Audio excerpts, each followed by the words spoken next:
¿Qué tal? Bien. Bueno, Buenos días. para empezar, pues disculparme. Realmente teníamos todo planificado para que esta semana podamos tener la visita que les había indicado. La semana pasada, el día que escribí el mensaje en el aula virtual, recién me habían comunicado que no iba a ser posible ir a la visita debido a que tenían unos problemas sanitarios, como les comenté, algo que es muy común en estas épocas. Entonces eso definitivamente incidió en que no podamos tener la visita. Obviamente ellos nos dejaron abierta la puerta para que esto se pueda dar en los siguientes meses. Entonces espero que en la medida de lo posible que mejore la situación en la empresa, podamos volver a tener una segunda fecha. Yo ya tengo los datos de todos.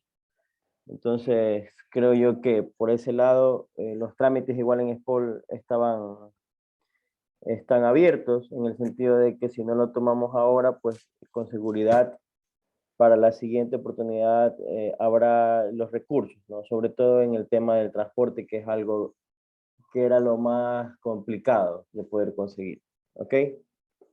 Entonces eso de mi parte, realmente lo siento mucho, yo tenía toda la intención de que se pueda dar, pero bueno, a veces hay cosas que ya no dependen solamente del deseo de uno, sino que pasa por decisiones de otras y son consecuencias de lo que estamos viviendo, o sea que más de eso pues no puedo decirles, chicos. Entonces, sin embargo, como les digo, queda la posibilidad a futuro de poder realizar la visita, ¿ok? Entonces, bueno, del lado positivo es que tenemos clases, vamos a aprender nuevas cosas, etcétera, etcétera, ¿bien?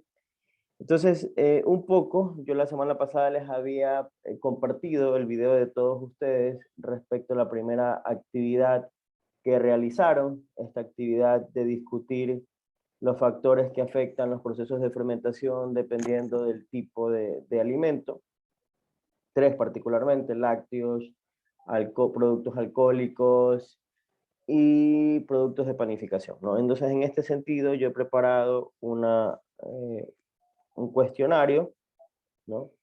Aquí se inicia una lección, pero no es una lección, así que pueden estar tranquilos.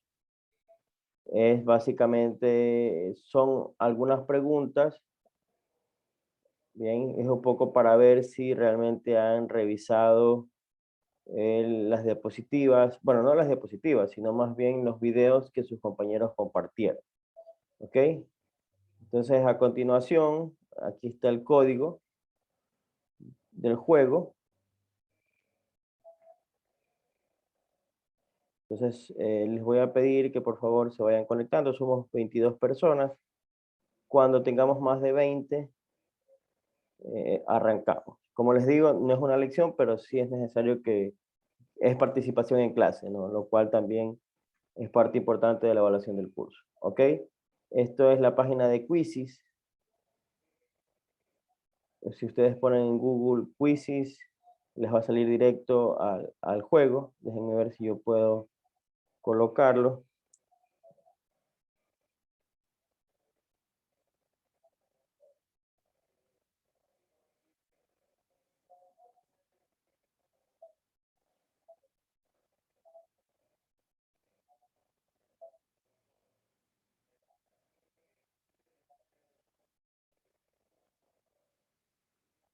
Para quienes todavía no se hayan conectado, se los voy a poner aquí en el chat, aunque ya están empezando por ahí a conectarse. Aquí pueden poner el código, que es el 607867.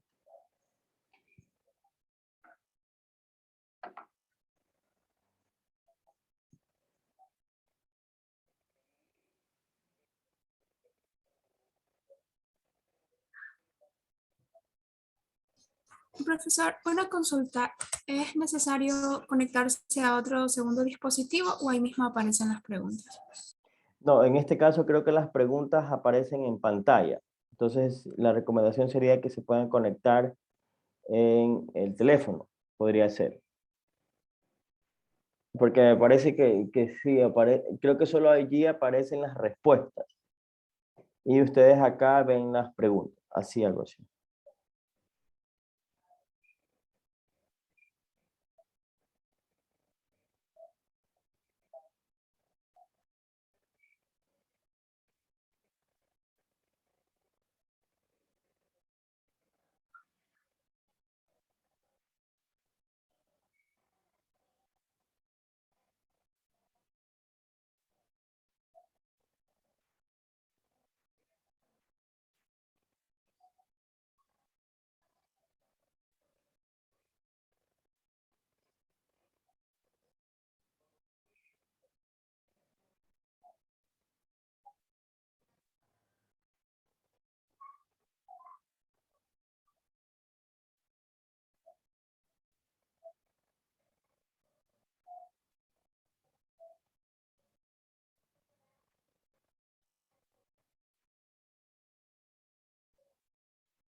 Bien, vamos a esperar.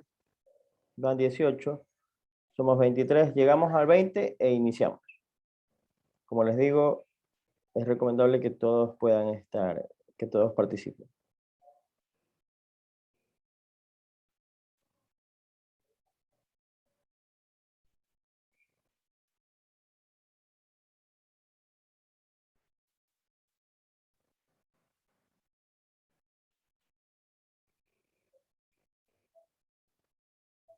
Bien, entonces vamos a arrancar. Tenemos más de 21 personas. Las personas que faltan con seguridad al inicio del juego ya tenemos 22. Me falta una más. La vamos a esperar. Vamos a ver. Es sobre las preguntas que ustedes me compartieron, ¿no? Que eran confidenciales, ¿verdad? Entonces, vamos a ver qué tal. Bien, entonces arrancamos, chicos y chicas.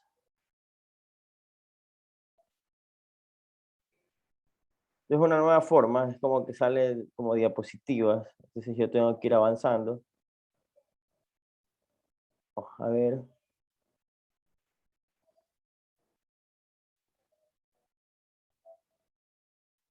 Aquí sale la pregunta. La primera pregunta es, ¿por qué la homogeneización es un factor que afecta a los procesos de fermentación en el yogur?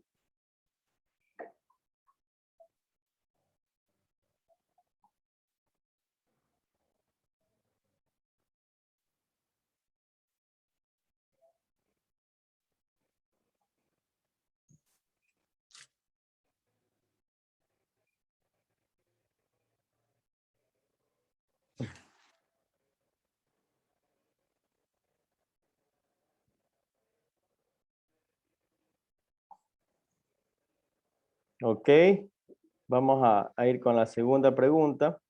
Yo luego de esto les voy a, bueno, ustedes, luego les voy a compartir las preguntas y las respuestas. Vamos con la segunda pregunta.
Bien, bueno, aquí la contestaron todos, ¿no? Lo vemos a Emanuel que va puntero. Vamos a ver cómo termina.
La última pregunta.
Bien,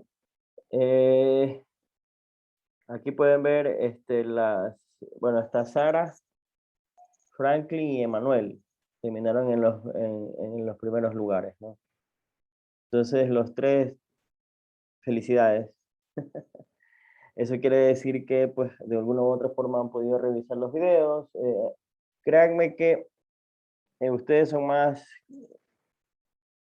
duros al momento de poner las preguntas, ¿no? Unas preguntas bastantes complicadas, que yo decía, chuzo, eso entre ustedes mismos se ponen ese tipo de preguntas, ¿no? Pero bueno, igual lo importante aquí es que hayan visto los videos, que cada uno de sus compañeros los preparó, todos están muy bien explicados, con un buen nivel en cuanto a la exposición. O sea, eso demuestra que realmente es un buen grupo con el que estamos trabajando. Entonces, quienes todavía no los hayan visto, los animo a que realicen, que los vean y que de esa forma pues puedan suplementar o complementar lo que estamos hablando aquí acerca de los procesos de fermentación.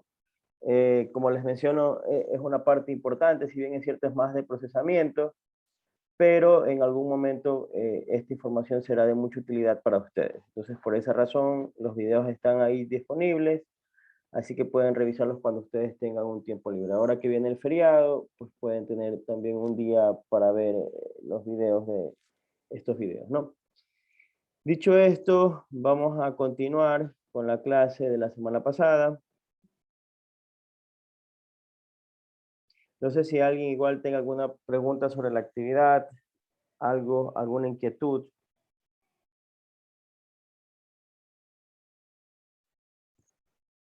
No.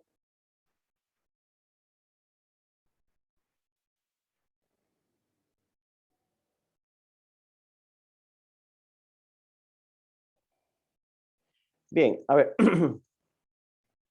Nosotros la semana pasada estuvimos hablando y vimos algunos videos acerca de cómo calcular mu, ¿verdad? Sobre todo en un proceso en batch, ¿verdad? Recuerdan ustedes que nosotros hablamos de los procesos en batch y cómo calcular este parámetro de importancia.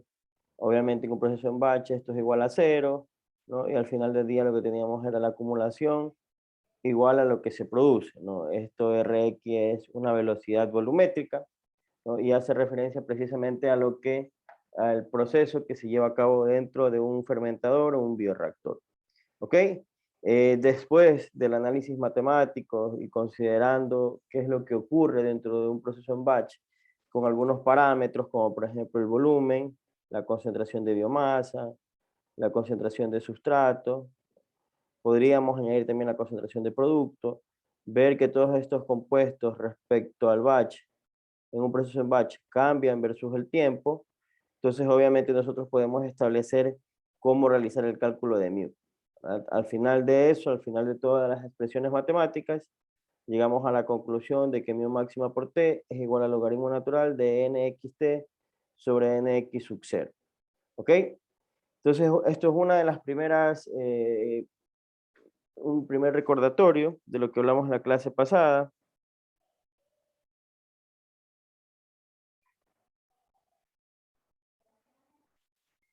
Entonces, espérenme un segundo.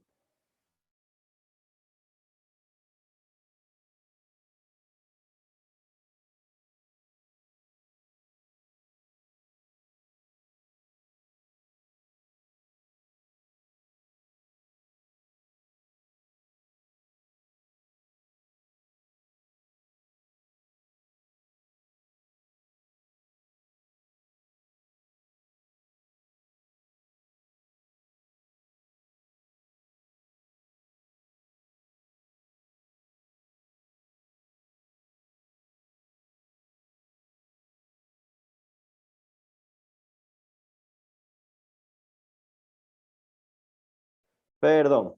Bien, a ver. Entonces, les comentaba de la clase anterior, nosotros tenemos claro cómo calcular mu, ¿no? Cómo, de dónde, cuando nosotros analizamos un proceso fermentativo como tal, desde el punto de vista tecnológico, analizar qué es lo que ocurre dentro del equipo, ¿no?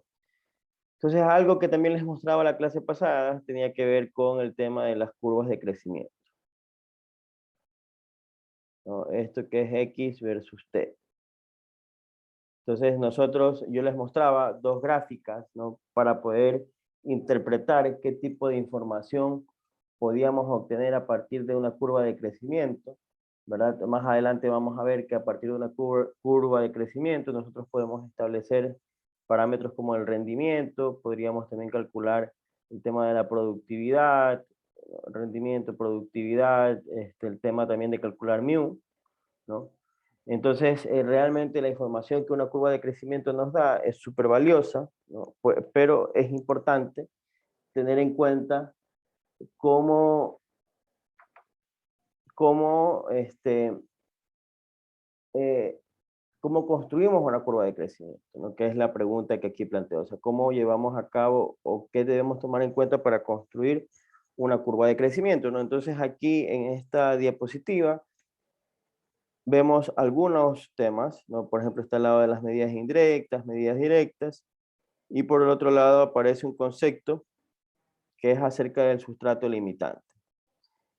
Yo recuerdo que la vez pasada teníamos dos gráficas y ya adelantamos algo, que era lo del sustrato limitante, en un momento se los voy a preguntar, ¿no? Pero de lo que sí vamos a conversar ahora es acerca de estas medidas indirectas y medidas directas para construir una curva de crecimiento. Entonces les voy a compartir la pizarra. Entonces, nuevamente, disculparán el gráfico. Entonces, X versus T. La curva clásica de crecimiento, una fase exponencial. Latencia, a mí siempre me gusta poner esta fase de pérdida celular como algo que está presente, pero que en muchos casos en procesos fermentativos no llegamos a este punto porque básicamente nuestro interés está o en esta fase o en esta fase, ¿no? Bien, obviamente construir eso, tenemos claro que esto es una cinética, o sea, lo que queremos analizar es cómo cambian ciertos parámetros respecto al tiempo, ¿verdad? La curva de crecimiento puede ser lo más simple o más compleja, sencilla, dependiendo de qué es lo que nosotros queremos o tenemos para analizar, ¿no? Entonces nosotros en una curva de crecimiento podemos tener datos de X, de biomasa respecto al tiempo, Cx. Podemos también tener unos datos de sustrato respecto al tiempo, concentración de producto respecto al tiempo, ¿verdad? Concentración de otros nutrientes respecto al tiempo, ¿no? Esta información es la que nosotros podemos tener. En este caso particular, podríamos llamar que la concentración de biomasa respecto al tiempo es X, ¿no? Nosotros podríamos interpretar que la concentración de sustrato versus el tiempo está limitada por el color amarillo, ¿no? Así como en esta imagen que estoy pintando. Bien, podríamos hablar que la concentración de producto está de color rosadito, ¿no? Entonces podríamos hablar que la concentración de producto empieza así, ¿no?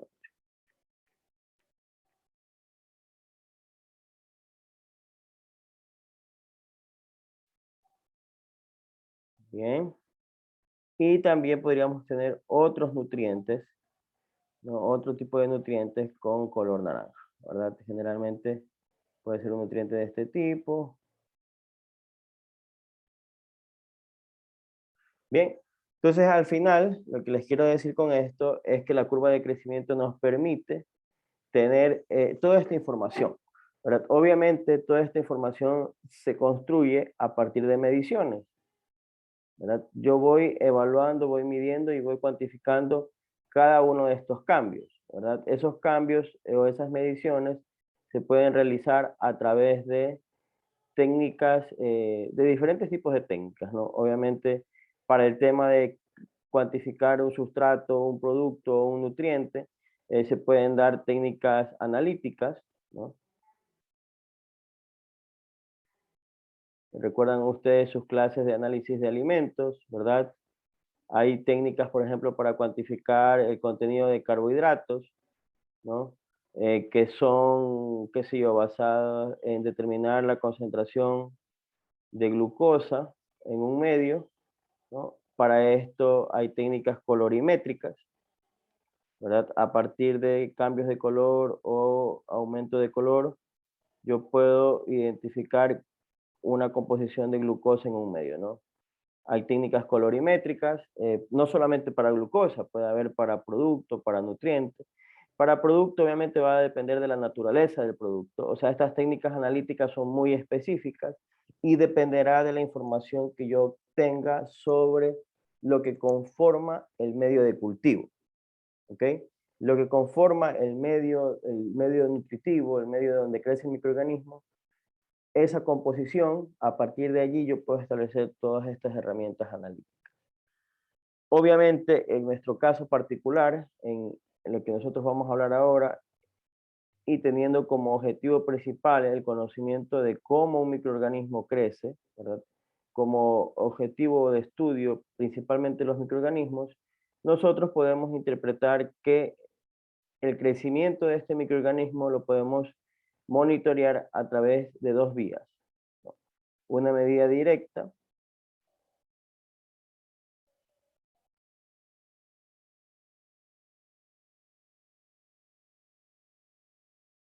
y una medida indirecta.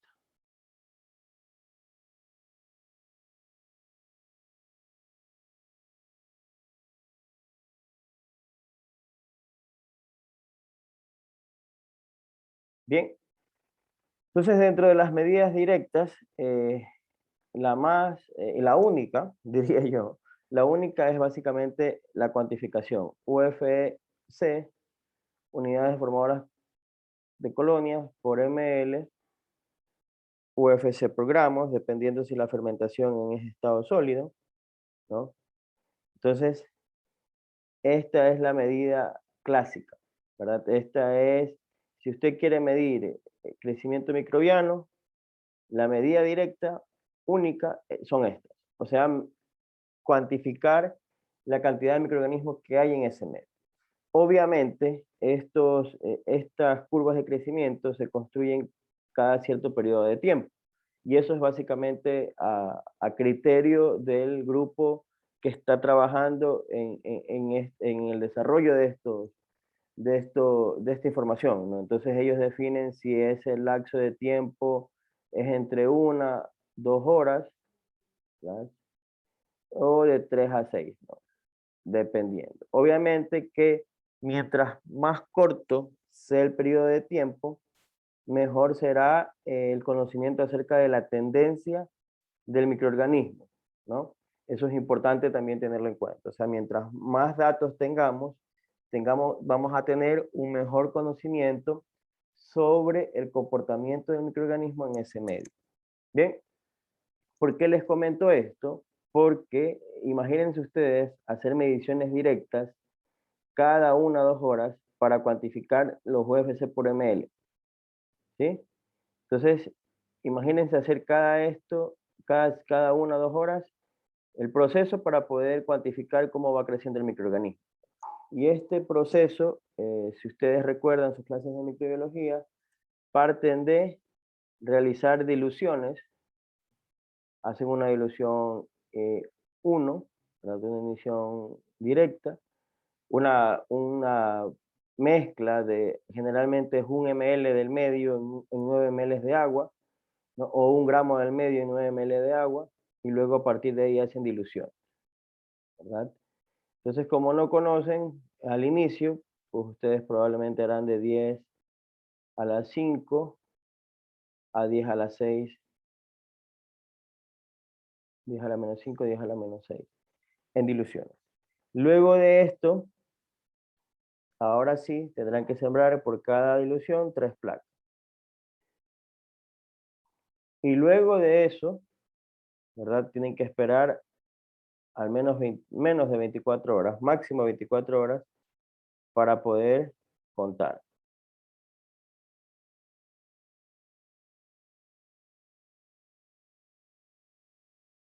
¿Ok?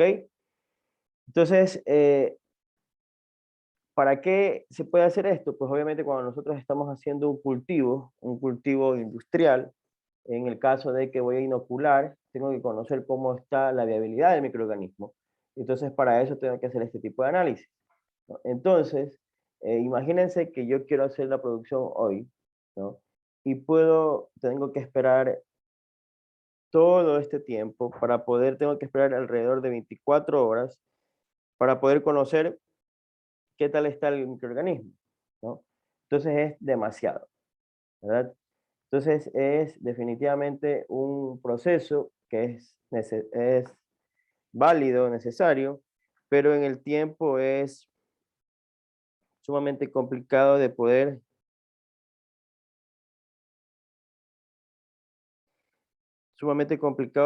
mantener esto como una metodología normal, ¿no? Entonces, en este sentido,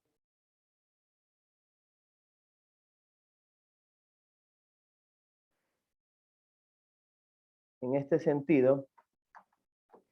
sentido, es que se desarrollan estas nuevas metodologías, que son llamadas metodologías indirectas, ¿no? Que obviamente son validadas, ¿no? Inicialmente, cuando uno va a cambiar a una metodología indirecta, tiene que validar que realmente esa medida que no corresponde netamente al crecimiento microbiano esté asociada de alguna u otra forma. Ya les voy a explicar en qué sentido, ¿no? Entonces, ahora, hasta aquí alguna duda, alguna pregunta en esta parte de aquí, algún comentario o algo.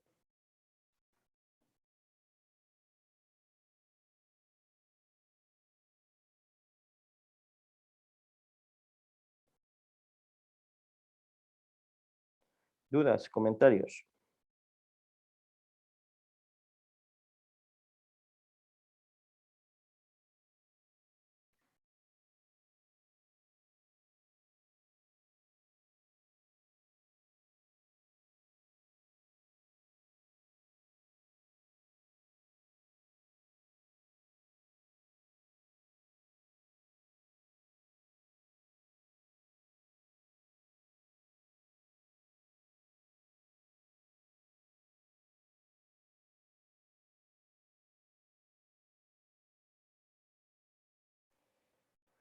Bien, entonces por este lado estamos claros, ¿no? Lo que son medidas directas. Ahora vamos a ver las medidas indirectas que, como les menciono, son una formas más simplificadas de poder cuantificar el crecimiento microbiano, pero siempre que haya existido una relación directa con respecto a una medida directa, valga la redundancia, directa, ¿no? Entonces, en este caso, ¿a qué me refiero? Por ejemplo, una medida indirecta de crecimiento microbiano es la turbidez, ¿verdad? Nosotros a partir de turbidez podemos ver o podemos hacer una interpretación de cuánto va creciendo el microorganismo. ¿Bien? Obviamente esto se mide a partir o usando técnicas de absorbancia.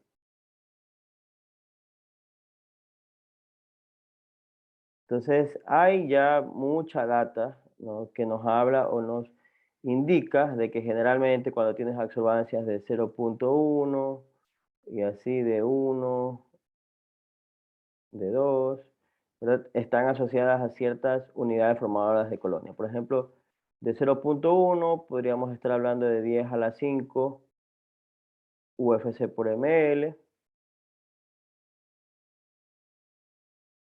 y qué sé yo, 10 a la 2, una absorbancia de 2, puede ser que sea unas 10 a la 10 UFC por ml. ¿Ok? Entonces, como les digo, nosotros podemos medir estos valores en un espectrofotómetro. Usted toma una muestra sin necesidad de hacer nada, va directo al espectrofotómetro, la medida es inmediata, ¿no? El espectrofotómetro lo que va a hacer es medir la dispersión de la luz en la sustancia, ¿no? Y a partir de ahí va a generar un valor de este tipo, ¿no? De 0,1 en adelante. ¿verdad? Obviamente hay un blanco, el blanco es el medio de cultivo sin inocular, ¿no? Y de esa forma tú puedes contrarrestar o comparar que efectivamente en el medio hay un crecimiento. Obviamente es evidente cuando hay crecimiento.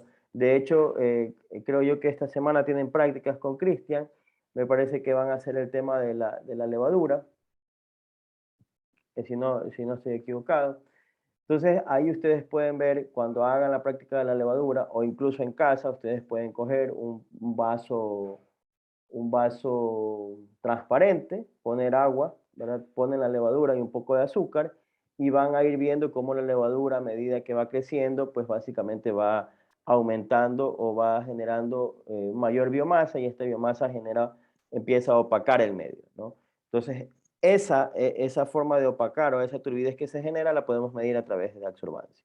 Bien, es una medida indirecta porque obviamente esa turbidez que se genera no solamente es biomasa, ¿no? Recuerden ustedes que el propio metabolismo del microorganismo da la libertad para que se produzca biomasa y otros compuestos, ¿verdad? Entonces, esa producción de otros compuestos también podría generar esta turbidez, ¿no? Sin embargo, podemos nosotros desde el punto de vista técnico asumir de que esa turbidez ocasionada por otros metabolitos no es significativa, ¿no? Entonces, en ese sentido, por eso es muy aceptada esta medición, ¿verdad? Incluso cuando ya hablemos de bioreactores o en temas de bioreactores, hay bioreactores modernos que miden la turbidez, ¿no? Como un indicativo, ¿verdad? Algo que también es importante de que nosotros tenemos que asegurar en un proceso fermentativo de que allí solamente está creciendo un microorganismo, porque esta técnica no distingue, ¿no?, diferentes tipos de microorganismos, ¿verdad? Entonces, si es que un cultivo estuviera contaminado y nosotros al controlarlo por turbidez, podríamos darnos ese gran chasco de decir, está creciendo muy bien en turbidez, ¿verdad? Pero lamentablemente ha estado contaminado y allí hay más de una cepa. Entonces mi proceso fermentativo ya no tiene, eh, no está llevado a cabo de la forma correcta, ¿no? Entonces hay algunas cosas a tener en cuenta antes de decir voy a medir o voy a controlar mi proceso a través de turbidez, ¿verdad? Hay que asegurar el resto de etapas con el objetivo de que todo quede de forma adecuada. Bien, entonces eso con respecto a la turbidez. No es la única, ¿verdad? No es la única. Otra forma de medir de manera indirecta es cuantificar la cantidad de proteínas, ¿no? Como ustedes conocen, los microorganismos son una excelente fuente de proteínas, ¿verdad? De hecho, muchos microorganismos se utilizan hoy en día, bueno, algunos, no muchos, algunos, por ejemplo, como la Saccharomyces, se utilizan como suplementos alimenticios debido a su composición alta en proteínas. De hecho, hay muchas empresas fermentativas, por ejemplo, en la que nosotros vamos a visitar en algún momento, Soderal. Ellos tienen una importante producción de levadura, ¿no?, que queda como remanente de la producción del etanol, del alcohol. Entonces ellos con esta levadura lo que actualmente están haciendo es buscar fuentes, o sea, a dónde podemos dirigir este producto, ¿no? Entonces, ¿por qué? Porque es un producto que no deja de ser rico en compuestos nitrogenados, en proteínas, lo cual pues los hace un excelente suplemento alimenticio, ¿no? Entonces, en ese sentido, cuantificar proteínas también es una medida indirecta. La cuantificación de proteínas generalmente también puede ser por absorbancia, pero en este caso son técnicas colorimetría, ¿no? Entonces, obviamente, hay muchas técnicas para medir proteínas. Está Lowry, ¿verdad?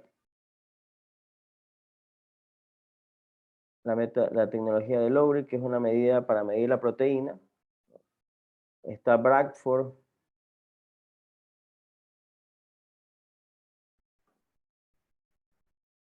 No sé si así está bien escrito, Bradford, Lower y Bradford, que son técnicas para cuantificar la cantidad de proteínas, ¿no? Entonces, obviamente, en este caso, las unidades, ¿verdad?, serán gramos por litro, ¿verdad? Tantos gramos de proteína equivaldrán a tantos gramos, o sea, podríamos decir Un gramo de proteína es igual a 1 gramo litro de biomasa. ¿Sí? Es una medida indirecta, ¿no? Porque, nuevamente, cuando hacemos cuantificación de proteínas, no solamente es la proteína del microorganismo como tal, sino que también puede ser lo de algún producto, ¿no? Puede haber que allí en el medio haya algún producto y eso pues genere también una especie o puede aportar proteínas y en la cuantificación puede salir, ¿no? Pero es válida, es una técnica rápida de igual forma.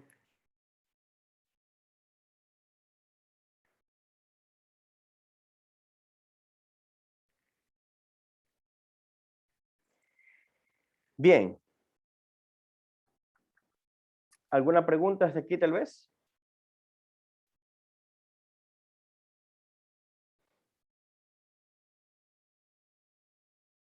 Entonces, bueno, estas son dos. Falta otra adicional que se las explico a continuación, que es básicamente la que nosotros en laboratorio solemos utilizar, porque es mucho más sencilla, ¿no? Y es más rápida y básicamente también a veces pasa porque tenemos la infraestructura para hacerlo. La turbidez también la hemos realizado, no les voy a decir que no, sí, sí. Cuando estábamos en la parte presencial, hacíamos una práctica de curva de crecimiento donde ustedes iban en un periodo, de hecho iban en diferentes grupos, ¿no? Y iban tomando muestras del cultivo, ¿verdad? Iban tomando muestras del cultivo, ¿no? Entonces también se hemos hecho. En el otro método es la determinación de peso seco. Bien, esta es una técnica también bastante utilizada, ¿no? En este caso también las unidades con las que se genera la información son en gramos por litro, ¿no? ¿En qué consiste el peso seco? Es nuevamente en tomar muestras cada tiempo, cada cierto tiempo, tiempo 1, tiempo 0, tiempo 1 y así, por el tiempo que ustedes determinen, al igual que las otras técnicas, ¿no? Uno toma una alícuota del producto, puede ser unos 20, 30 ml, ¿verdad? Obviamente esos 20, 30 ml tienen que ser separados, porque aquí cuando uno toma una muestra, aquí hay microorganismos, ¿verdad? Pero también hay medio de cultivo. Entonces tenemos que hacer una técnica que permita separar esto, ¿no? Entonces yo voy a tener en algún momento dos muestras de análisis, ¿no? Por un lado estará los microorganismos, ¿verdad? Y por el otro lado estará el medio de cultivo. Obviamente, en cada uno de estos lugares se pueden aplicar diferentes técnicas analíticas. Por ejemplo, cuando hablamos de estos sobrenadantes, aquí ustedes pueden cuantificar la cantidad de sustrato que se va quedando en el medio o la cantidad de producto. En este caso particular, lo que se queda aquí es biomasa, ¿no? Entonces, esta biomasa puede ser sometida a calentamiento, ¿no? A calentamiento por estufa.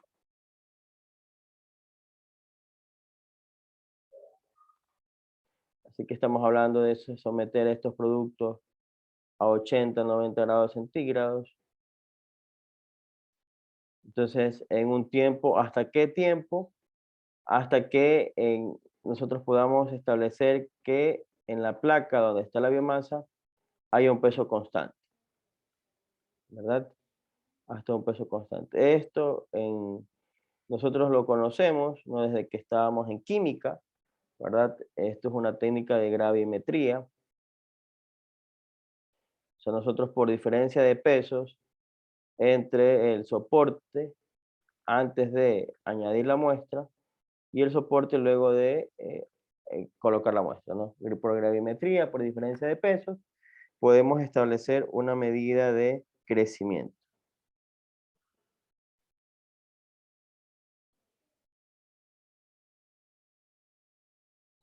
¿Ok? Ingeniero, buenos días, disculpe una pregunta. Dígame. Usted dijo que había que hacer una separación para poder tomar la alícuota cada cierto tiempo. Sí, Y esos dos grafiquitos, o sea, la separación son los gráficos que tienen, que son como placas negras que están mostrando ahorita. ujú, esto de aquí. Entonces, uno sería la biomasa y otro sería el sustrato y el producto, así. Así dijo, ¿no? Sí, sí, sí. Ahí. Ya sé. Sí, lo que me olvidé decir es que aquí la técnica que generalmente se utiliza para realizar esto se llama centrifugación. Nosotros sometemos la muestra que tomemos a centrifugación. La centrifugación separará estos, que básicamente son células de suspensión, por gravedad van a precipitar y se van a quedar en el fondo del tubo, ¿no? Y acá, en cambio, pues todo lo que no no tiene sus sólidos, quedará libre, ¿no? Entonces, obviamente luego esto queda así. Por ejemplo, cuando yo centrifugo, queda una solución, un frasquito así, un frasco de este tipo, donde las células están en la parte inferior, aquí generalmente quedan en una esquina, acumuladas, ¿verdad? Y el resto del frasco tiene líquido, ¿no? Esto es lo que ocurre básicamente con un sistema de centrifugación.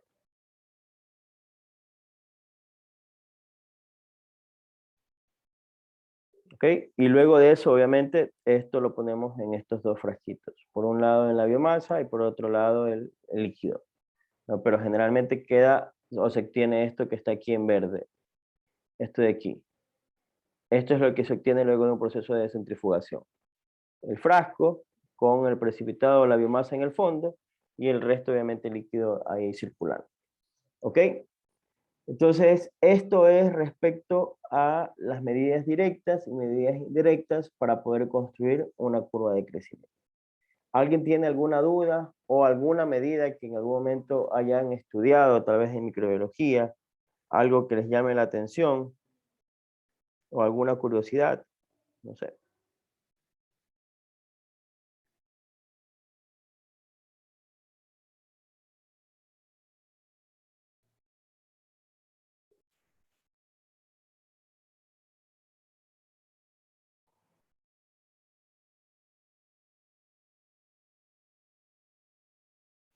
Bien,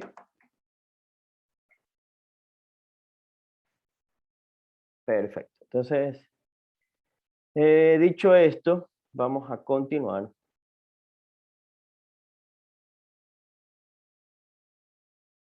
Vamos a continuar. Bien, entonces hemos descrito cada una de estas cosas. El concepto de sustrato limitante en algún momento ya se los había explicado, ¿no? Que básicamente es aquel compuesto que limite el crecimiento, ¿no? Se diferencia mucho porque en algún momento nosotros podemos llegar a pensar que un sustrato limitante es aquel compuesto que se consume primero, ¿no? Pero en este caso particular no es así, ¿no? Es un compuesto que cuando no está presente o en grandes cantidades, pues básicamente hace que el microorganismo no pueda seguir creciendo, ¿ok? Entonces esto es lo que se conoce como sustrato limitante o nutriente limitante. Generalmente, en la mayoría de procesos fermentativos, este sustrato es la fuente de carbono y energía. De hecho, cuando nosotros analicemos el tema de la estequiometría microbiana, ¿no? Allí vamos a determinar cómo, basado en este concepto, nosotros podemos establecer o resolver o u obtener, ¿no? Información de cuánta cantidad de fuente de carbono de energía yo debo añadir para obtener una cantidad determinada de biomasa o de algún producto en particular, ¿no?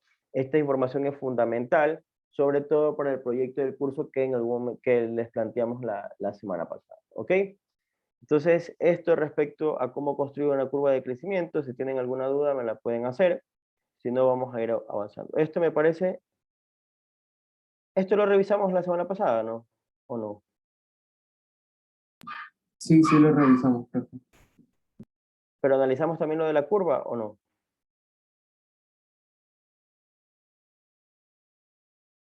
Los dos gráficos.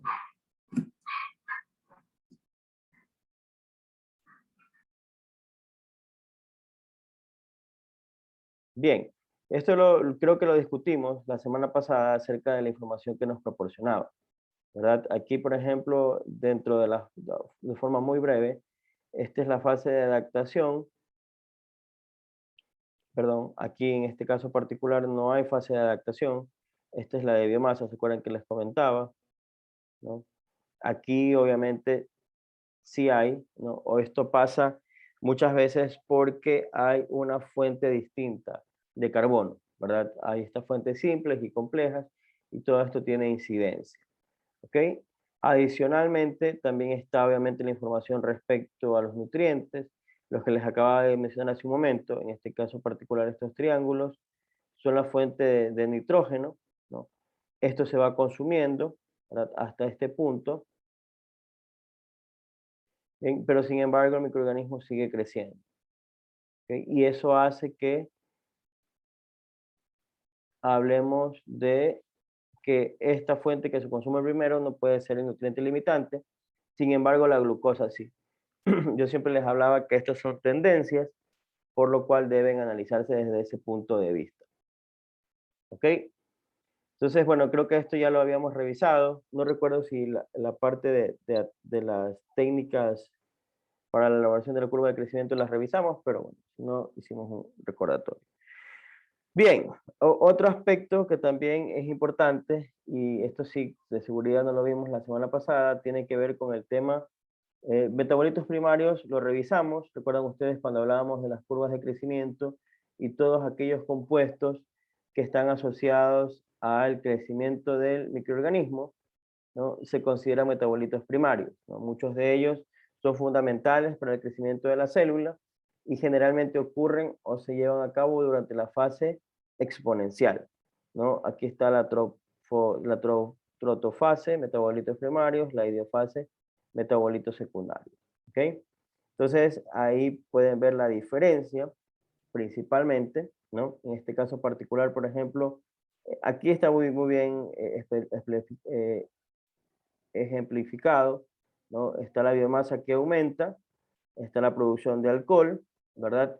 Esto de aquí no es que la cantidad de azúcar aumenta, sino más bien que es al revés, ¿no? O sea, generalmente aquí lo que se habla es que a medida que pasa el tiempo, hay un mayor consumo de azúcar, ¿verdad? Y eso está asociado a la producción de alcohol y a la producción de células, ¿no?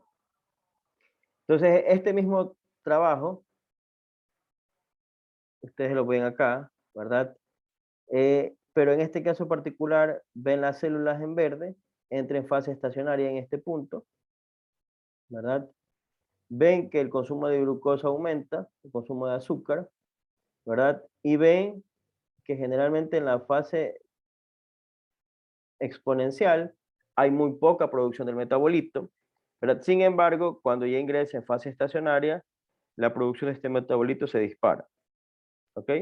Entonces, a esto es lo que se conoce y lo que se asocia a la producción de metabolitos secundarios con la fase estacionaria del microorganismo. ¿Ok? Fase estacionaria.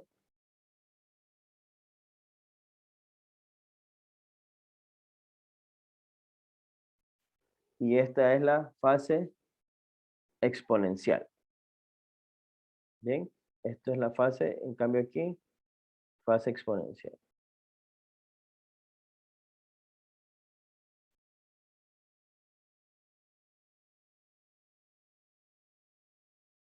Bien, entonces, uno de los primeros parámetros que nosotros vamos a encontrar definición es básicamente el tema del rendimiento, ¿no? El rendimiento de un proceso fermentativo siempre va a ser igual a que al diferencial de biomasa, en este caso particular porque estamos analizando biomasa, respecto al diferencial de sustrato. ¿Ok? ¿Cómo o de dónde lo sacamos? Ya vamos a hacerlo en el tema, en la gráfica, se los voy a explicar, ¿no? Esto obviamente se conoce como rendimiento celular, ¿verdad? Cuando hablamos de biomasa. Pero el término rendimiento también puede ser utilizado para cuantificar la cantidad de producto en función de sustrato. Bien. Entonces ahora les voy a poner esta pizarra, nuevamente, es más grande. Tenemos nuevamente, esta vez de verde.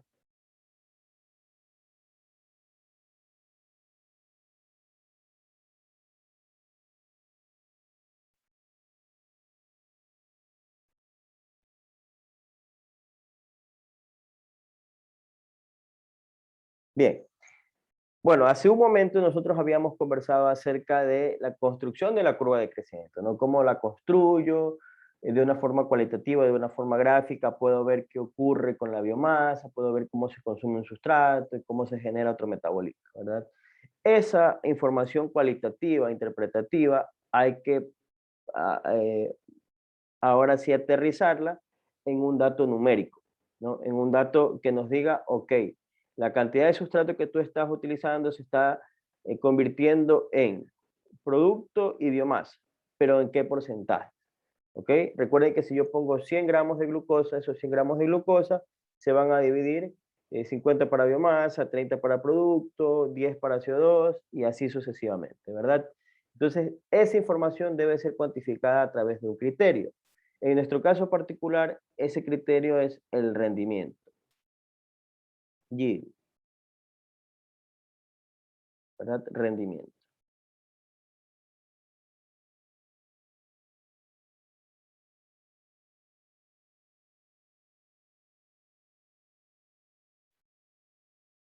Entonces, ese rendimiento, ¿a qué va a ser igual? ¿No? De forma muy sencilla, el rendimiento va a ser igual a ¿qué? A la variación de X respecto a la variación de S. ¿Ok? Entonces, esto en un principio generalmente se expresa en gramos por litro o cuando ya veamos el tema de estequiometría microbiana, vamos a ver que lo podemos expresar en C moles de biomasa sobre C moles de sustrato.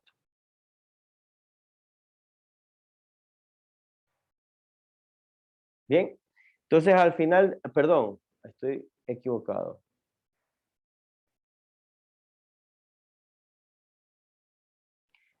No, esto se represa por gramos de biomasa sobre gramos de sustrato.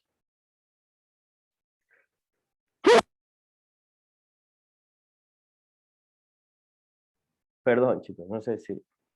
A ver,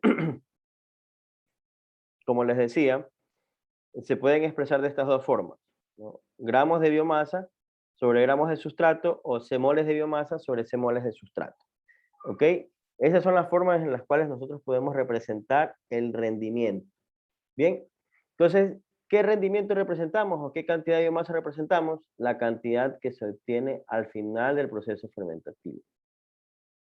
Bien, ¿por qué es importante este criterio? Porque, por ejemplo, en el caso particular del trabajo que ustedes van a hacer en el proyecto, ¿no? Ustedes pueden decir lo que les mencionaba hace un momento, que tienen un 0.45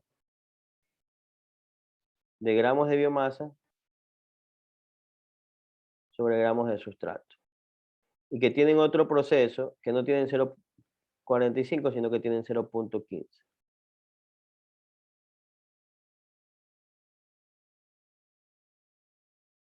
Gramos de biomasa sobre gramos de sustrato.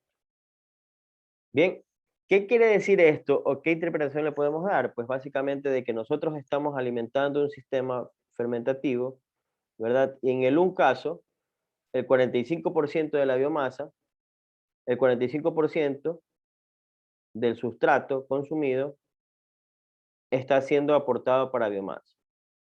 En este caso particular, nos dice que el 15% de sustrato se está convirtiendo en biomasa, ¿no? Entonces, ¿por qué son importantes estos datos? Porque si usted, le hago la pregunta, si usted está dedicándose a la producción de cultivos iniciadores, ¿no? Si usted quiere producir y tener una empresa de levaduras para cervecería, para panificación, ¿qué proceso elegiría? ¿El A o el B? El A. Correcto, ¿verdad? Yo elegiría el A, ¿sí no? Entonces, por eso es importante conocer los rendimientos. Porque de esa forma, usted puede tener una idea de lo que está ocurriendo. Entonces, algo que también puede sugerir de esta opción, yo ahora les pregunto, si usted en cambio conoce que el microorganismo está produciendo solamente biomasa y producto, es un proceso ideal que solamente produce biomasa y producto, y ya conoce que para biomasa el proceso A tiene un 45% de rendimiento, el proceso B un 15%. Solo se producen estos dos. Si su interés está en producir el metabolito P, ¿qué proceso elegiría? ¿El A o el B?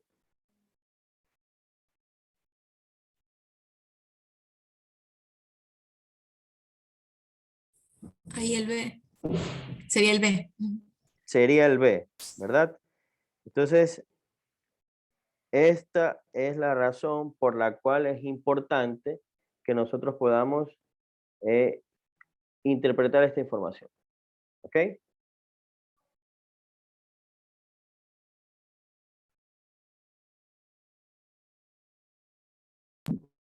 Profe, Dígame. no me queda claro una cosa.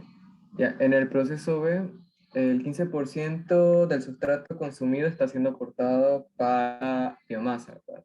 Sí. Ya, el 15%. Y el restante, entonces, ¿qué sería exactamente? ¿El sustrato o metabolito? ¿O un mix de los? No, en ese caso, por ejemplo, como les mencionaba el contexto, estos procesos solamente están desarrollando biomasa y producto, ¿no? Pero es un proceso ideal, ¿no? O sea, súper ideal, digamos, ¿no? Entonces, este proceso te dice que si ya el 45% está yendo para biomasa, quiere decir que hay un 55% que está yendo para producto, un 0,55, ¿verdad? Para producto. ¿Sí? En cambio, en el de acá, el 0,15 está para biomasa, pero el 0,85 se está yendo para producto. ¿Sí? Simplemente la diferencia, porque ¿qué es lo que les estoy diciendo? Básicamente los rendimientos son sobre el 100%, ¿verdad? Entonces, considerando que solamente se están desarrollando estos dos productos, si yo tengo el dato de uno que me dice que es el 45% y el 15%, la diferencia vendría a ser el otro elemento, que en este caso es P. Ya, te digo que es un caso ideal porque en la realidad no solamente se producen biomasa y producto, hay más elementos, ¿no? Pero en este caso, como para ejemplificar, nos venía bien, ¿no? Entonces, eso es, o sea, el 85% bajo el contexto de este ejercicio hace referencia al metabolito P. No sé si así contesté la pregunta. Sí, muchas gracias. Ya, listo. Entonces, bueno, esto es lo que se refiere a rendimiento. Vamos a aprovechar esta parte de aquí para de una vez, sobre todo porque estamos analizando en el contexto de procesos en batch, vamos de una vez a analizar el parámetro de productividad en batch. ¿Ok? Nos vamos a adelantar en esa parte que ya que estamos aquí podemos también analizarlo. Entonces, está claro el tema del rendimiento, ¿no? Cuando ya lleguemos a la parte de estequiometría microbiana haremos este análisis, ¿no? Pero, por ejemplo, un ejemplo sencillo, ¿verdad? Si usted tiene una curva de crecimiento, ¿ok? Tiene una gráfica, ¿no? Y usted conoce que inicialmente el inicio, vamos a hacer un ejercicio, en el inicio tiene 60 gramos de glucosa, 60 gramos de sustrato al inicio, ¿ve? Y al final pudo cuantificar que le quedaron 10 gramos de sustrato. Y encontró que al final del proceso se obtuvieron 9 gramos de biomasa. Entonces el rendimiento vendría a ser, y al inicio de este proceso se colocó 0,1 gramos de biomasa como inóculo, ¿no? Entonces, ¿a cuánto saldría el rendimiento? ¿A qué sería igual el rendimiento?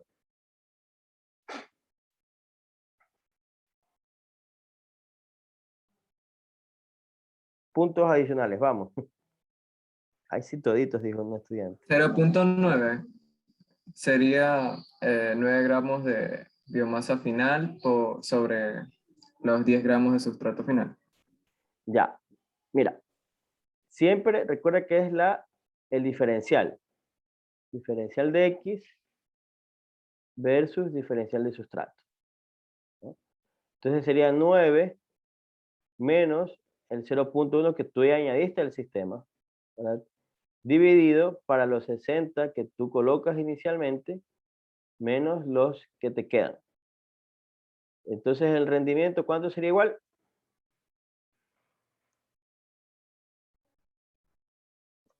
17%.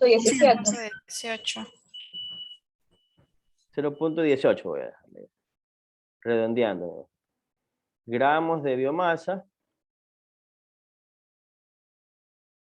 sobre gramos de sustrato. ¿Ok? Sencillito. Gramos de biomasa sobre gramos de sustrato.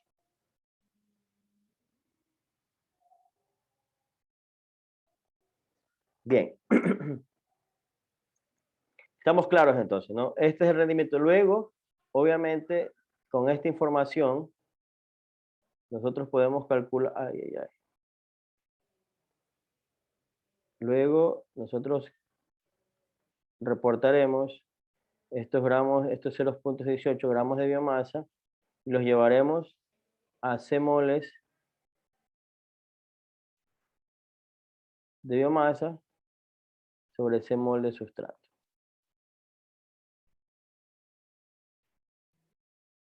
¿Ok? Eso lo veremos más adelante. Bien, pero hasta aquí el tema de rendimiento. O sea, es bastante sencillo, ¿no? Lo importante aquí, y luego vamos a ver la utilidad a este dato cuando nosotros tengamos que establecer la ecuación estequiométrica, ¿no? Y esto también es muy importante cuando ustedes, por ejemplo, vayan a utilizar esta información para el simulador. De hecho, ya ustedes, como son muy aplicados, tienen que haber revisado los videos, estos de tutoriales, y han podido ya ver la importancia de determinar estos valores de rendimiento. ¿Ok? Entonces, ¿alguna pregunta sobre esto? Está claro, ¿no? Recuerden que siempre es el diferencial. ¿Bien? Entonces ahora les decía que vamos a aprovechar que estamos por aquí en esto del rendimiento y vamos a analizar el tema de la productividad.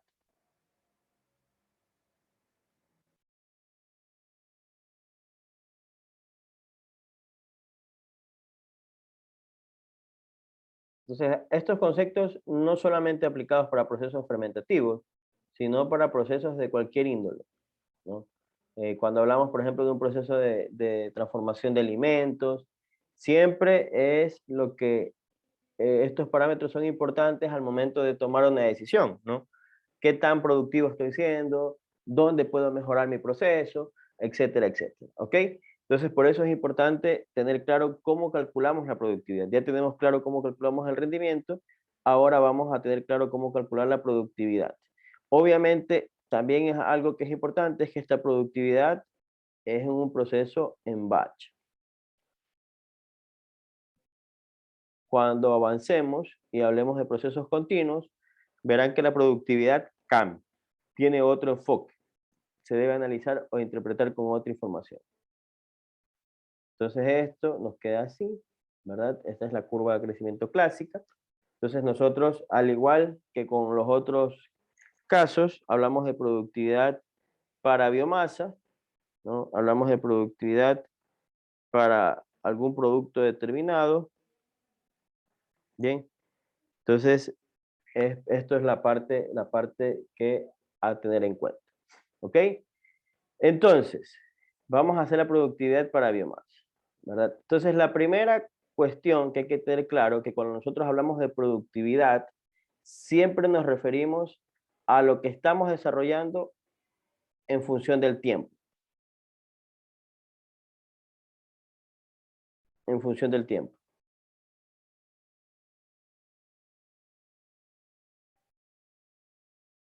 Bien, a diferencia que cuando hablamos de rendimiento, en cambio es lo que yo obtengo sobre lo que aporto, ¿verdad? Yo obtengo 5, pero invertí 3, ¿no? Entonces ese es el rendimiento. Yo obtengo 5, pero lo hice en 20 horas. Alguien puede decir, no, yo obtengo 5, pero lo hice en 2. Productividad, ¿ok? Entonces, la productividad respecto al tiempo. En los procesos fermentativos, en batch, tenemos dos tipos de productividades, ¿no? Una productividad, déjenme cambiar de color, el rosa, no, el naranja, ¿ya?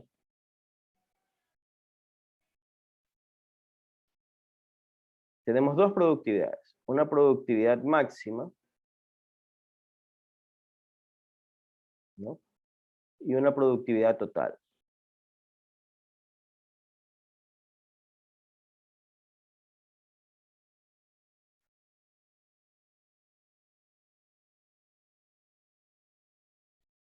¿Ya? La productividad máxima ocurre cuando el microorganismo entra en fase estacionaria, en este punto de aquí. La productividad total ocurre al final de la fermentación. ¿Ok? Entonces, ¿cuál es la diferencia? La principal diferencia, obviamente, es el tiempo, ¿no? Para yo tener la productividad máxima, tengo que considerarla hasta esta parte de aquí. ¿Ok? Este vendría a ser el T1. La productividad total, en cambio, toma en cuenta todo este periodo de tiempo. Eso sería un T2. Bien, entonces, si nosotros planteáramos la productividad máxima, esto va a ser igual a ¿qué? Esto va a ser igual a ¿qué? A la cantidad, ojo, esto sigue siendo biomasa, a la cantidad de biomasa respecto a ¿qué? Al T1. Que vamos a ponerlo en amarillo.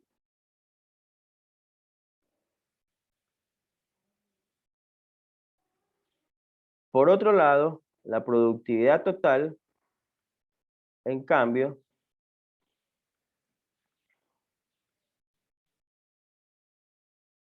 va a ser igual a la biomasa respecto al T2. ¿Ok? Pero falta algo. Entonces, en un proceso en batch, aparte del proceso del tiempo que toma el proceso fermentativo, que es desde este punto hasta este punto, aparte de este tiempo, que es el proceso del tiempo de fermentación, básicamente, desde que se inocula hasta que se cultiva, aparte de ese tiempo de fermentación, también se añade un TP, ¿no? En ambos casos, se añade un TP. Ese TP se conoce con el tiempo de preparación.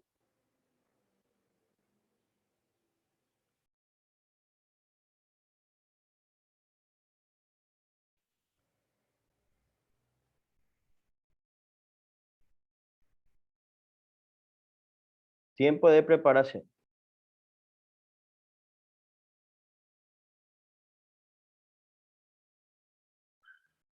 ¿Y qué significa este tiempo de preparación? Pues básicamente es el tiempo que se invierte para esterilizar los medios de cultivos,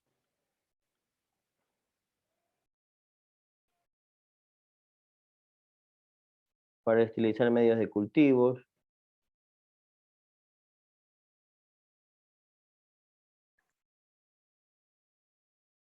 para esterilizar en los medios de cultivos, la preparación de los medios de cultivos, la preparación del inóculo microbiano,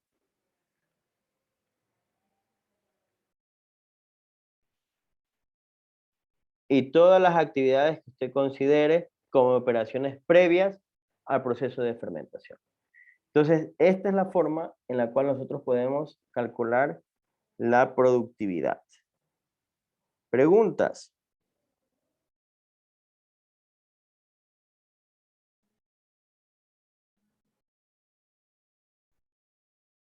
¿Está claro? ¿Tienen alguna duda?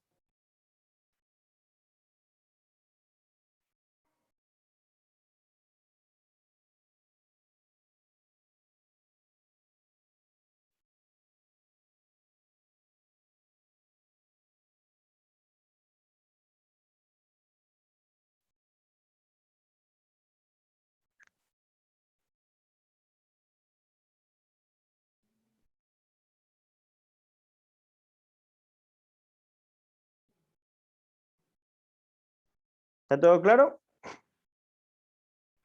Perfecto, chicos. Entonces, vamos a continuar.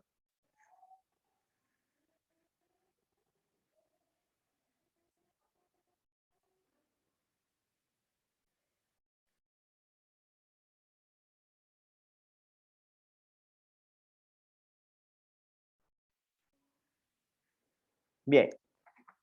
Entonces esto, chicos, respecto al rendimiento y productividad. Entonces espero que esté claro. Si tienen alguna duda, me la pueden hacer. Vamos a avanzar.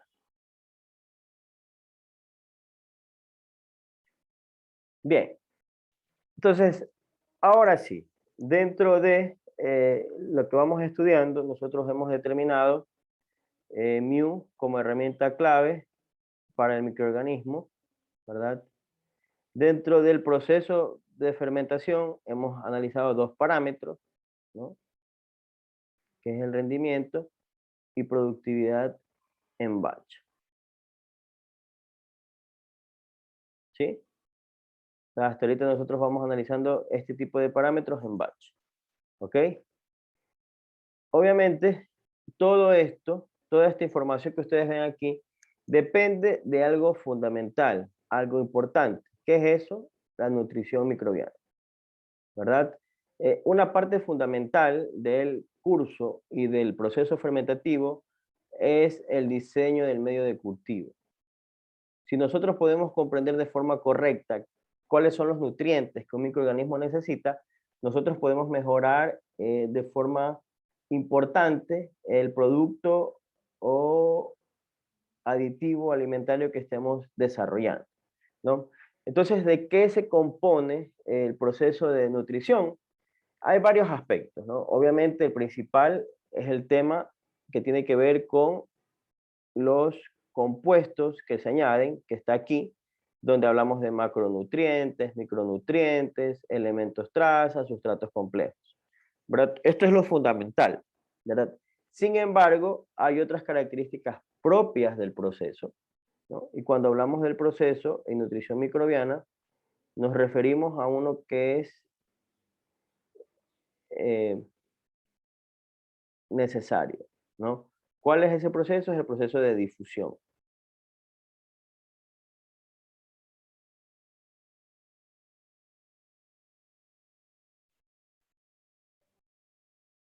¿Sí? Esto básicamente es transferencia de masa. ¿Ok? Entonces, dentro de la nutrición microbiana, muy aparte de conocer los componentes, la parte de difusión es fundamental. ¿En qué sentido?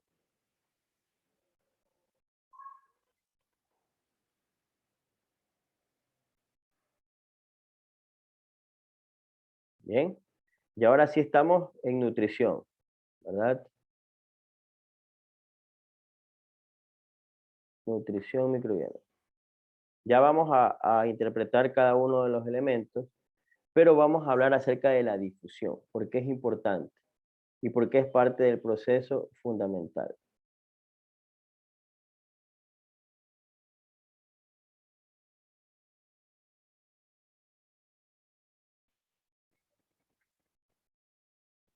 Bien, entonces lo primero que debemos nosotros tener en cuenta, ¿no? Que este es un sistema fermentativo, ¿verdad? En este sistema fermentativo yo voy a obtener una célula, mi célula de microorganismo. Fuera de esta célula habrá una fuente de carbono, habrá una fuente de nitrógeno. Bien, todos estos elementos deben ingresar al interior de la célula, ¿verdad? Para que luego al final yo pueda obtener biomasa o producto. Este proceso o este equilibrio que se va formando es posible a través del proceso de difusión. Entonces, el proceso de difusión lo que tiene o lo que nos indica es el paso, ¿no? El paso de una sustancia de mayor concentración, de una sustancia que se encuentra a mayor concentración en una parte del sistema, a un lugar donde está en menor concentración.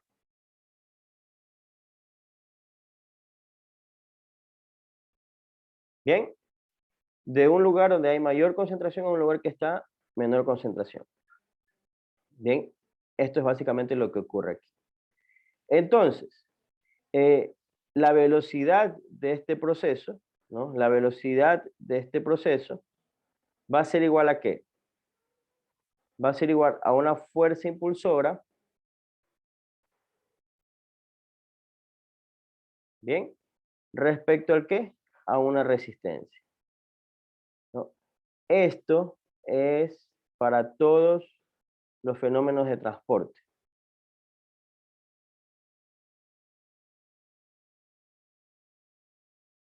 Cuando ustedes están en momento para el tema de hora de transferencia de calor, siempre van a tener esta relación. La velocidad de este proceso va a ser igual a la fuerza impulsora sobre la resistencia. Bien, entonces obviamente en este caso particular que estamos analizando la transferencia de masa de los nutrientes, hablamos de fuerza impulsora como la concentración, la fuerza impulsora, voy a ponerle fuerza impulsora porque si no se me alguien puede decir que es la fuente I, ¿no? El nutriente I. Entonces se puede confundir, como estamos poniendo FC, FN, pues puede hacer que alguien diga, no, es la fuente I, pero es la fuerza impulsora, FI, ¿verdad? Esta fuerza impulsora básicamente va a ser igual a la diferencia de concentración, ¿sí? Y la resistencia que se genera, obviamente, está dada, ¿no? O está relacionada principalmente con dos aspectos. La agitación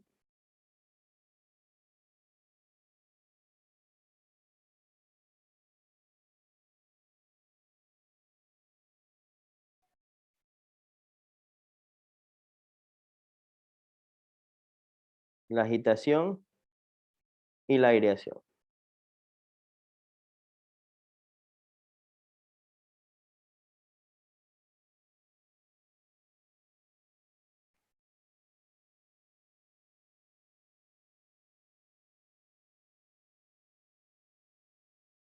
¿Sí? Entonces, hasta aquí, proceso de difusión, todos estos nutrientes tienen que ingresar al interior de la célula. ¿Bajo qué concepto? Bajo el concepto de difusión, que nos habla de qué? De un lugar de mayor a menor concentración. ¿Bien? ¿Bajo qué ecuación podemos interpretar esto? A través de esta ecuación, que es la de los fenómenos de transporte, que la velocidad del proceso va a ser igual al diferencial de la fuerza impulsora respecto a la resistencia. La fuerza impulsora depende netamente del diferencial de concentraciones, ¿no? Y la resistencia básicamente de la agitación y la aireación, que están estrechamente relacionadas con la viscosidad del medio de cultivo.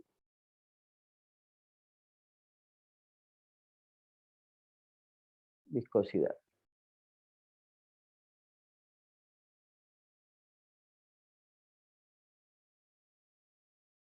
¿Ok?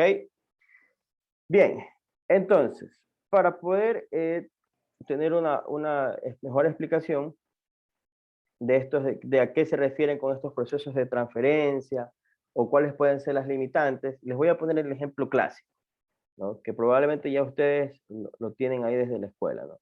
Entonces, imagínense los dos sistemas que estamos acá arriba, ¿verdad? Este es el sistema A y el sistema B.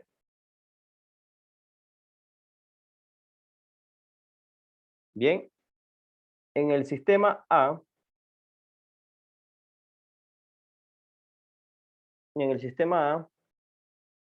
yo tengo moléculas de azúcar.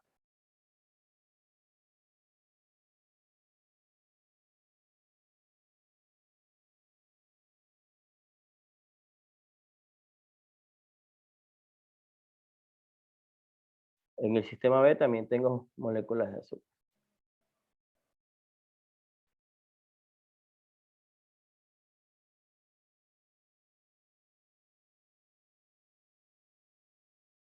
Acá tengo. Bien, entonces obviamente en el sistema A y el sistema B hasta el momento son iguales, pero yo he decidido en este sistema añadir una cuchara.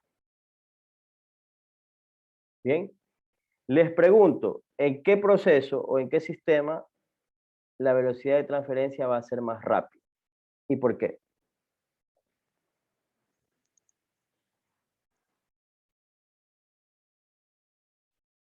Cuando hablo de la velocidad de transferencia, hablo de que el sistema llegue al equilibrio. Es decir, cuando llega al equilibrio, cuando la concentración de azúcar es la misma en todo el sistema. ¿Okay? ¿En qué sistema ese proceso será más rápido? ¿En el sistema A o en el sistema B? En el B. Porque le está aplicando la fuerza. ¿Por qué? Le está aplicando la fuerza. Bien, totalmente de acuerdo, ¿no?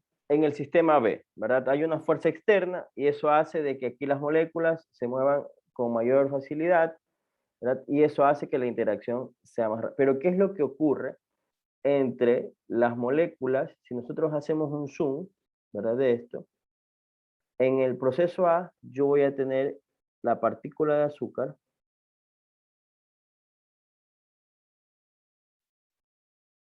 y en la interfase de esta partícula de azúcar va a haber,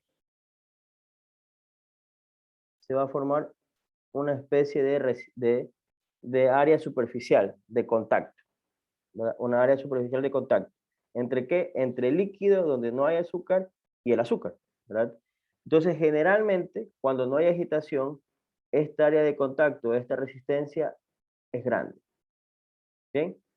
Porque no hay agitación. Entonces, la resistencia que se genera entre cada una de las moléculas de azúcar y el agua va a ser grande. Cuando yo aplico un sistema de agitación, como el caso del sistema B, esa interfase que se forma va a ser más pequeña, ¿verdad? Y eso es lo que facilita el proceso de transferencia. Entonces, básicamente, eso es lo que ocurre en un proceso de fermentación. Por eso es importante, o por eso es la gran diferencia entre un sistema de fermentación líquido y un sistema de fermentación sólido. En un sistema de fermentación líquido, generalmente tenemos este tipo de situaciones, ¿verdad? Un proceso más lento, ¿no? Hay una mayor resistencia de parte del sustrato, del microorganismo para con el sustrato, ¿no? Entonces, por eso, generalmente, en los procesos de fermentación en estado sólido, lo que se busca es la formación de esporas.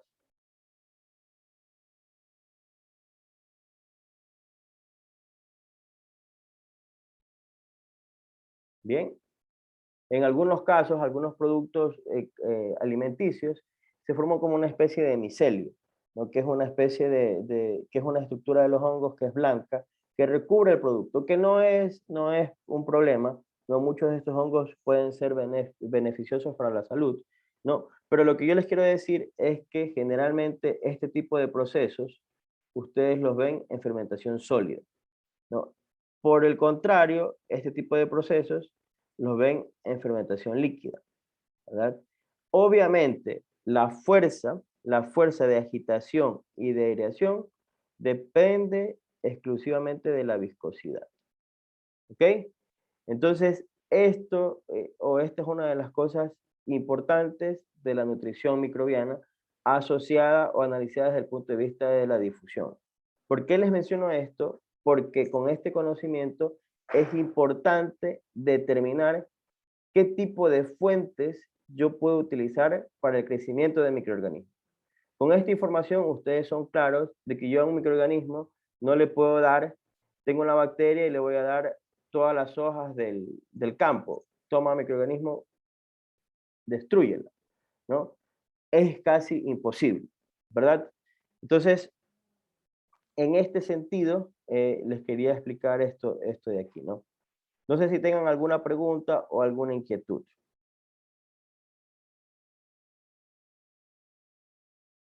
¿Está claro? ¿Alguna curiosidad o algo?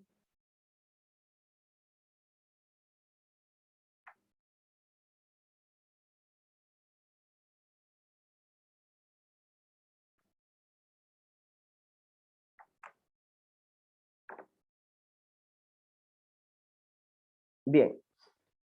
Entonces, definitivamente, por este lado está claro el tema de la difusión. Ahora vamos a pasar.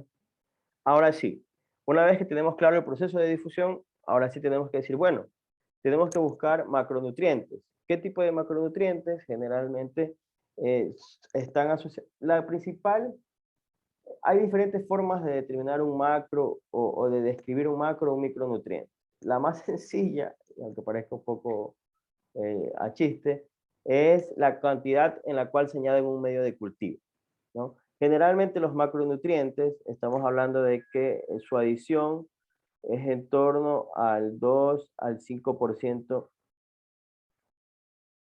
del medio de cultivo, ¿sí? O sea que estamos hablando de, qué sé yo, de 5 o 6 gramos por litro, generalmente como de estos macronutrientes. Ejemplos de macronutrientes, la fuente de carbono, la, la fuente de nitrógeno, ¿sí? Las fuentes de fosfato también lo pueden ser dependiendo del proceso. ¿No? En el tema de micronutrientes, pueden ser todas estas sales minerales, ¿no? Sales que tengan potasio, calcio, magnesio, ¿no? Que se añaden también a los medios de cultivo. Muchas de ellas tienen funciones desde el punto de vista de cofactores para ciertas enzimas durante el metabolismo microbiano. Hay otros elementos, obviamente dentro de los micronutrientes también podemos añadir o mencionar a las vitaminas, ¿verdad? Que también se pueden añadir en determinados, dependiendo del proceso, ¿no? Hay otros elementos que se añaden en pequeñas cantidades, ¿no? Y que básicamente responden a necesidades específicas, como los elementos traza y los sustratos complejos, ¿no? Básicamente responden a necesidades muy específicas del microorganismo, ¿verdad? Yo en algún momento, nosotros teníamos en el laboratorio una cepa de un bacillus que para crecer y producir el compuesto que nos interesaba teníamos que ponerle tierra, ¿no? Tierra estéril, ¿no? Tomábamos tierra de cualquier lugar, hacíamos una solución de tierra, la esterilizábamos y el componente o los nutrientes que habían en la tierra eran los que les permitía al microorganismo sintetizar los metabolitos de nuestro interés, ¿no? Pero ya les digo, o sea, estos elementos trazos, sustratos complejos, van a depender netamente del interés que se esté trabajando en ese momento, ¿no? En algún momento, por ejemplo, de igual forma, estábamos buscando antimicrobianos para unas determinadas cepas, agrícolas, sobre todo, patógenos agrícolas. Y lo que se hizo fue poner partes o dentro del medio de cultivo, añadir estructuras de estos patógenos, ¿no? Y esas estructuras del patógeno hicieron que el microorganismo que estábamos trabajando empiece a sintetizar compuestos antimicrobianos contra ese como componente del medio de cultivo, ¿no? Pero como les menciono, esto va a depender mucho de lo que se esté generando o del proceso. O sea, cada tipo de proceso fermentativo tendrá sus condiciones únicas, ¿no? Entonces, a continuación, ustedes pueden ir viendo, o sea, básicamente qué necesitan los microorganismos. Esta es la composición cualitativa de los microorganismos, ¿verdad? Bueno, cuantitativa, de hecho. Hablamos de que el 75% de los microorganismos es agua, ¿verdad?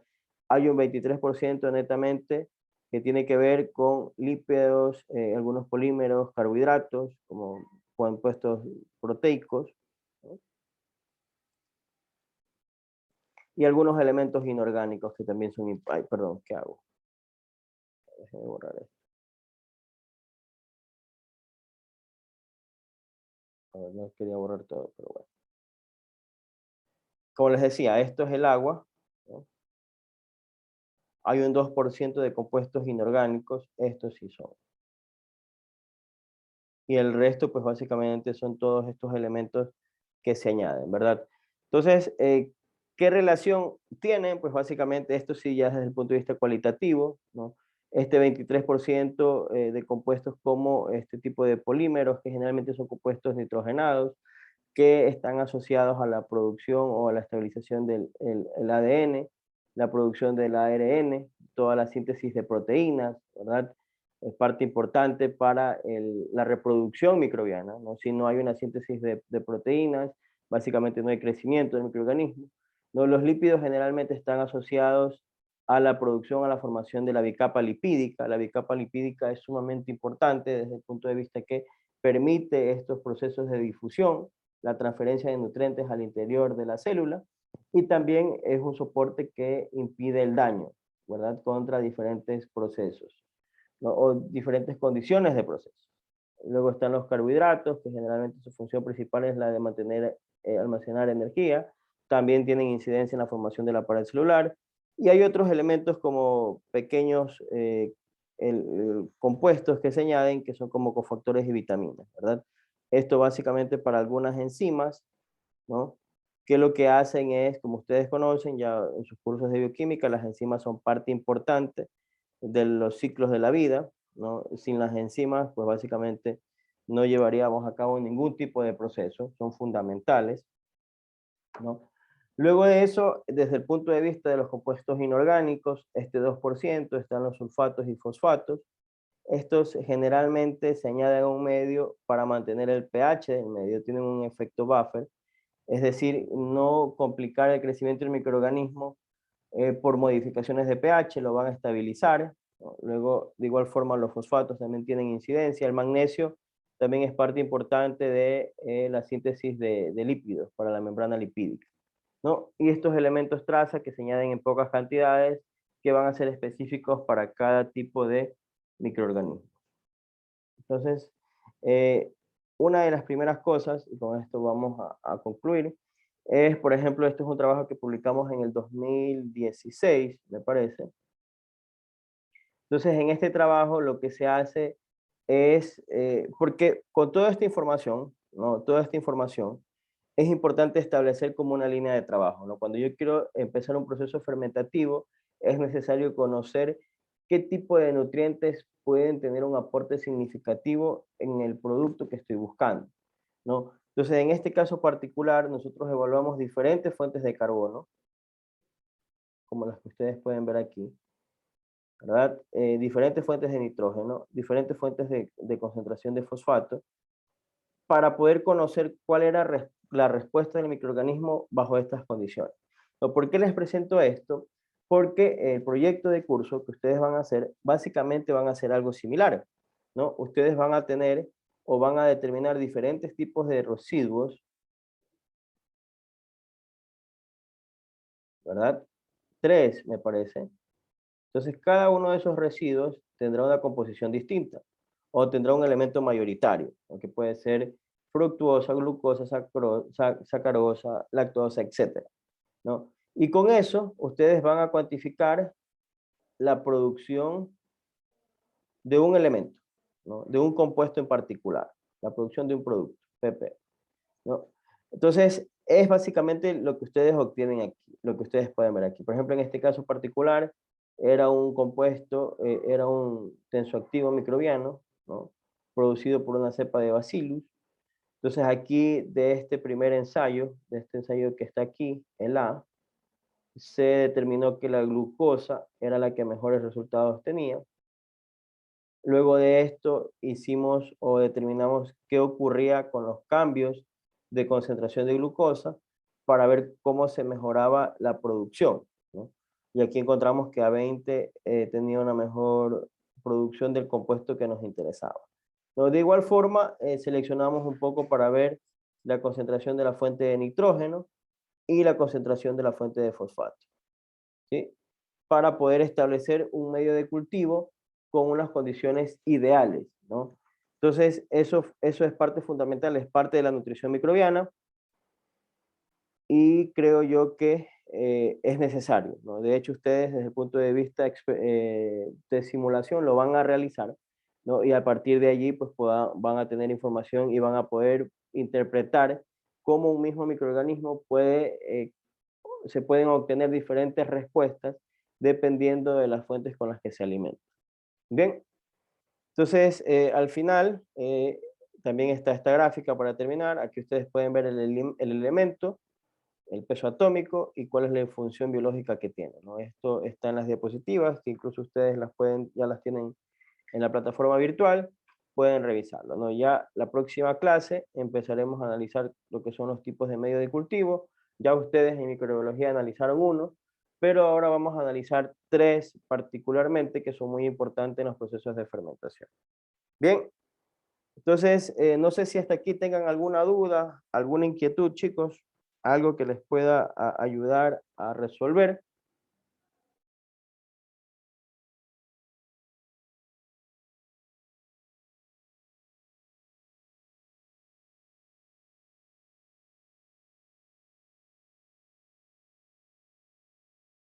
Bien, entonces voy a dejar de grabar la sesión